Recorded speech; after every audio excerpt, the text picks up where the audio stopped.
This is actually the second part to a video uploaded earlier this week, so if you haven't already seen that, definitely go and check it out first. And before we get into this video shooting some awesome Polaroid 8x10, I'd quickly like to thank Skillshare for making this series possible. They're an amazing online platform full of courses to learn photography and much, much more.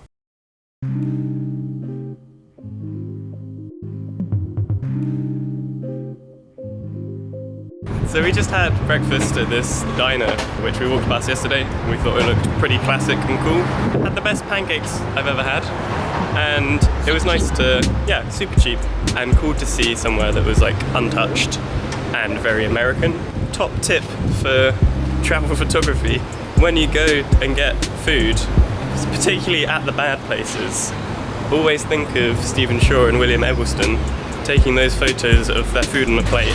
It's something that I always feel stupid doing at the time, but it's actually really nice when you look back at it, and I think especially when time has gone by, it will be even more important to remember what things looked like. It's only after the sense of time passing that some things really make sense, and if no one captures it, there'll be nothing to remember. We're now back in Chinatown after some strolling around.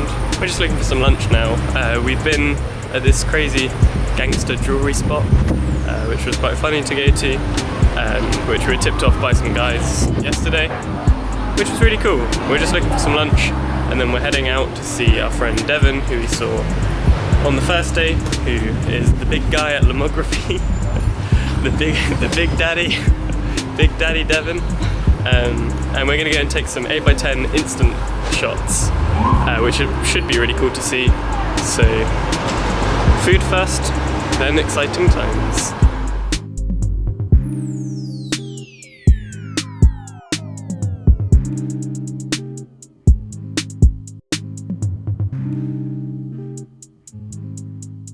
Right, talk to me about this. So we're going to shoot 8x10 instant film. You have a positive that's pods and a laminate separate from the negative, whereas with most instant films they're all in like one piece, but it's too big to just shoot and like pull it out of the camera like a 4x5, so you have to actually shoot the negative separately and use a big processor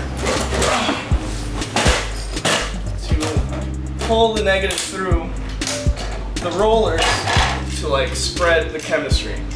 So this is what's like in the front of every instant camera that you shoot. Every time a camera comes out, it's spreading the chemicals that develop it. So this, it's too big, so you need something separate, like as a hardware, and you just kind of shoot the negative like you would a large format negative. And then you pull out the cover, ready to shoot.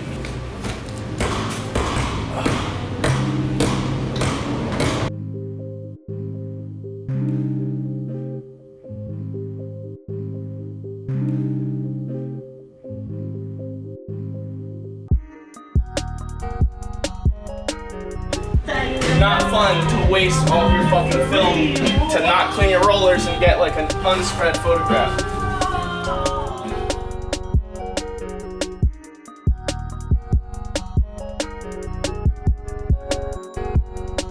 With the negative and then the 3 development chemicals, you're fusing a negative with a laminate and 3 pods of the chemistry. Just size, just bigger.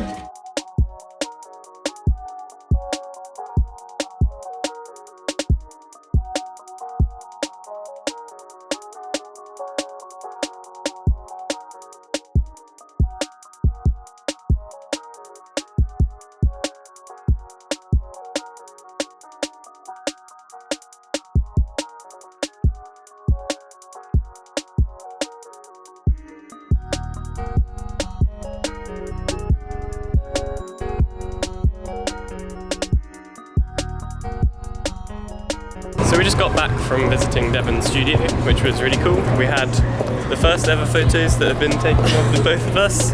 Every year there's a calendar in my family house, and there's never any photos of both of us together because they don't exist. So we bestowed the challenge upon Devon. He pulled through with the goods, and now we're heading out to get a ferry across the river to the financial district, where we're going to take some photos, and we've got a dinner reservation at a place called Delmonico's, which is the first place that ever had a printed menu at a restaurant. It's also the place that made the ribeye cut of steak famous, and that's why I want to go there. So here we go.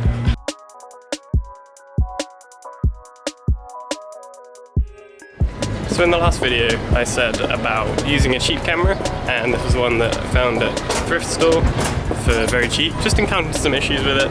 Pretty much every time I try and load a film, it spits it out and says it's empty, which I think is going to involve with some light leaks on the first few frames because it winds it on a tiny bit but then doesn't feed properly. This time actually, when the film wound back in, it said it was done, but when I opened the camera it wasn't done yet, so there might be a few light leaks in the photos that were from this roll. I don't know. This is, I guess, a toll that comes from having a camera that costs £5. We'll see. Hopefully it's okay.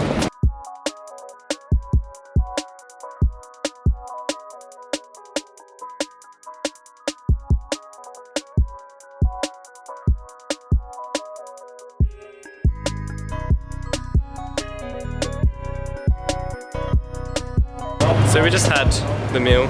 I think it was probably the best meal I've ever had. I would highly recommend.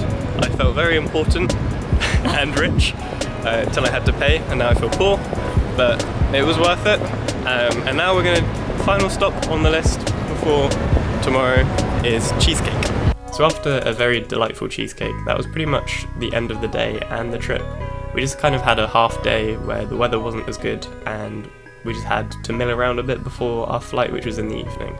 And we spent that exploring a bit of the city we hadn't been to yet. We saw the Flatiron building, which was cool. And apart from that was pretty much it. So hopefully you've enjoyed this. I'd quickly like to extend a thank you to Devin for taking those photos and showing me how 8x10 Polaroids work.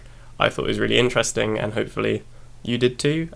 Definitely go and check Devin's work out on his Instagram and give him a follow. I've linked it in the description. And finally, I'd like to thank Skillshare for sponsoring this series. Skillshare is a really amazing online platform full of courses to help you learn about photography, business, technology, and much, much more. And the first 75 people who follow the link in the description will get 2 months for free, so definitely check it out.